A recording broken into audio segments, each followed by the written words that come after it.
વડોદરા મેરેથોનના સહયોગથી વડોદરા જિલ્લા વહીવટી તંત્ર દ્વારા 12 ફૂટની કઠપુતલીઓ દેખાતી બે મૂર્તિઓ તૈયાર કરવામાં આવી છે, જે આગામી દિવસોમાં જે લોકસભાની ચૂંટણી યોજાવાની છે તેને લઈને મતદાન જાગૃતિ અંગે જે અવેરનેસ ફેલાવશે, જેમાં કહી શકાય કે જે આ મેરેથોન છે તેઓના વડોદરા મેરેથોનના સહયોગથી વડોદરા જિલ્લા વહીવટી તંત્ર દ્વારા એક નવી શરૂઆત કરવામાં આવી છે, નવા કાર્યક્રમો કરવામાં આવ્યા છે, જે અંતર્ગત જે 12 ફૂટની કઠપુતલી બનાવી છે અને જેઓ શહેરમાં અલગ અલગ વિસ્તારમાં ફરશે અને મતદાન જાગૃતિ અંગે અનેક લોકોને અવેરનેસ આપશે અને મતદાન જાગૃતિ વિશેના કાર્યક્રમ જે વિશેષ ચાલવાના છે। અનેક જગ્યાએ અનેક વિસ્તારોમાં આ કઠપુતલીઓ ફરશે અને તેમના જે મતદાન અંગે જાગૃતતા ફેલાવવામાં આવશે। આ કાર્યક્રમની શરૂઆત જેમાં વાત કરવામાં આવે તો કલેક્ટર કચેરીથી શરૂ કરવામાં આવી છે।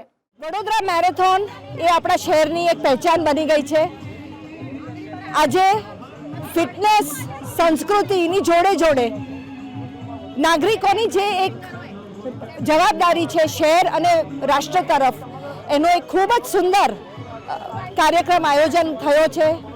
આપણા કલેક્ટર શ્રી અને જિલ્લા મત અધિકારીના સહયોગથી આપણે આપણા ભવાઈના બે વિશ્વમાં ઓળખાતા કેરેક્ટર્સ રંગલો ને રંગલી 7 રૂટ ઉપર ફરશે, 9 થી 12 રૂટ ઉપર ફરશે શહેરમાં, સવારે ને સાંજે ગીતો, ભવાઈ અને સનેડો અને મેસેજીસ દ્વારા દરેક જગ્યાએ લોકોને મતદાન કરવા માટે મોટિવેટ કરશે। ચાલો ખૂબ સરસ રીતે આપણે 7મી તારીખે સૌ બહાર આવીને વોટ કરીએ। એ હાલો, વડોદરા મેરેથોને આ ઢીંગલો ને ઢીંગલી બહુ ઓછા સમયમાં આપણા લોકલ લેવલે જ બનાવ્યા છે। એની નીચે 2 રિક્ષાઓ છે, એમાં સાઉન્ડ સિસ્ટમ છે અને એના ઉપરથી મેસેજીસ, ગીતો, સનેડો, ગરબા જે ખાસ વોટિંગ માટેના મતદાન માટે લખાયા છે અને ગવાયા છે, એના દ્વારા લોકોને પ્રોત્સાહિત કરશે। ખૂબ રંગ જામી જશે શહેરમાં। ચાલો આપણે સૌ વોટ કરવા નીકળીએ 7 મે।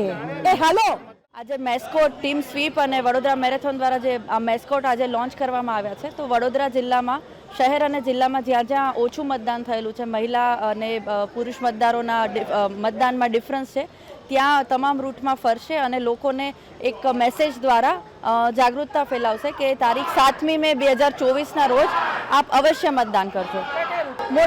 મોટા મોટા જે રસ્તાઓ છે ખાસ કરીને ત્યાં બધે ફરશે।